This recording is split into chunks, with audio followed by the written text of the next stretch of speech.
बिस्मिल्लाहिर्रहमानिर्रहीम अस्सलाम वालेकुम। आज की इस नई वीडियो के साथ मैं आपकी खिदमत में हाज़िर हुआ हूँ। आज मैं आपको एक अख्तराबाद के एक ऐसे नौजवान जियाले से मिलाने जा रहा हूँ जो पीटीआई के बहुत बड़े वर्कर हैं। तो जनाब हम उनसे मुलाकात करते हैं और उनसे इजहार ख्याल पूछते हैं कि आपका पीटीआई के बारे में क्या ख्याल है। अस्सलाम वालेकुम वरहमतुल्लाहि वबरकातुहू। वालेकुम अस्सलाम जी। बिस्मिल्लाहिर्रहमानिर्रहीम। इय्याका नअबुदु व इय्याका नस्तईन। मेरे राना साहब हमेशा ख्वाहिश रही थी, हम अपने बुजुर्गों से सुनते थे कि जनाब नेल्सन मंडेला आया था, महातीर मोहम्मद आया था, जुल्फ़िकार अली भुट्टो आए थे और इधर ईरान में इमाम ख़मीनी आए थे, इनकलाबी लीडर आए थे। तो हम ये जब बातें सुनते थे तो हमारे दिल में भी ये आरज़ू आती थी कि या अल्लाह पाक हमारी ज़िंदगी में भी ऐसा कोई लीडर आएगा जिसके हम सपोर्टर होंगे।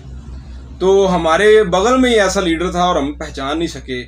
तो अल्लाह पाक का बड़ा बाल बाल शुक्र है कि हमने अपनी ज़िंदगी में अपनी इस सांस चलती में राय हक पे आ गए हैं और खान साहब के हम सिपाही बन गए हैं। अभी खान साहब उधर हैं, हम इधर हैं। खान साहब के हम वालहाना मोहब्बत करते हैं। तो इंशाल्लाह हम खान साहब के साथ हैं। तो खान साहब की मोहब्बत में एक शेर मैं आपको सुनाऊंगा सराइकी ज़ुबान में, क्योंकि सराइकी यार हमारे जो है ना वो खान साहब शदीद मोहब्बत करते हैं। तो सराइकी शेर में है कि सारी ज़िंदगी अजड़ कतूरियां दा तेरे खौफ तू कोकद्या रहना है। ते खान साहब सट्टी ना हथियार दलेरी दा रा दुश्मन रोकद्या रहना है।